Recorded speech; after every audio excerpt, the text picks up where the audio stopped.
Bonjour et bienvenue pour cette deuxième vidéo, le français facilement. Aujourd'hui, je vais vous parler des noms et de leurs déterminants. Tout d'abord, qu'est-ce qu'un nom ?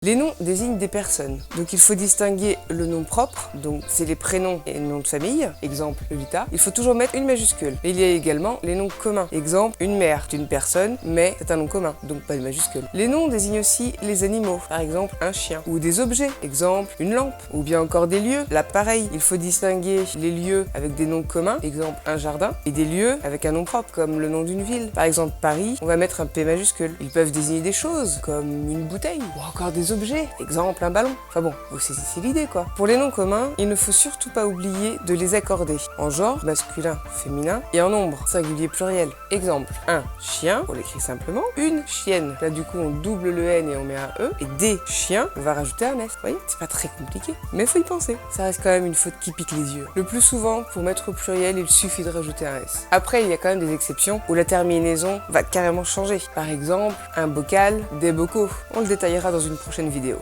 Les déterminants. Les déterminants précèdent le nom et nous renseignent ou déterminent la nature du nom. C'est pour ça qu'il faut absolument les accorder en genre et en nombre. Par exemple, au masculin singulier, on va pouvoir trouver ce livre masculin singulier, livre masculin singulier. Cet œuf, que quand le mot qui suit commence par une voyelle, on peut pas laisser ce. Il faut absolument rajouter un T. Aucun, tout, différent, certain, n'importe quel.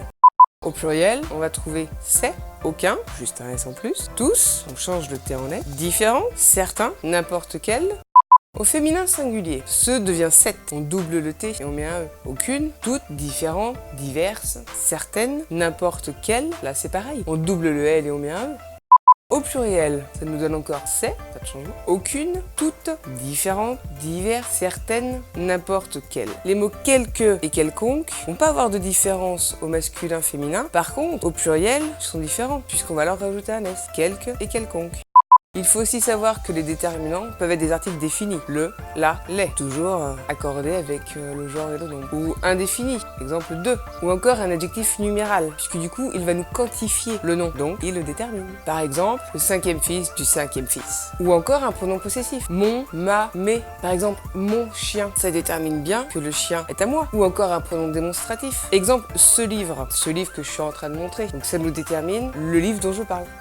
Et donc, avec ceci, on peut former ce qu'on va appeler un groupe nominal. Un déterminant plus un nom égale un groupe nominal. Exemple, le, donc déterminant, plus chien, le nom, égale groupe nominal. Voilà, c'est tout pour aujourd'hui. Tant que cette petite vidéo vous a plu, n'hésitez pas à lâcher un petit pouce bleu des familles et à vous abonner si le cœur vous en dit. Bonne journée!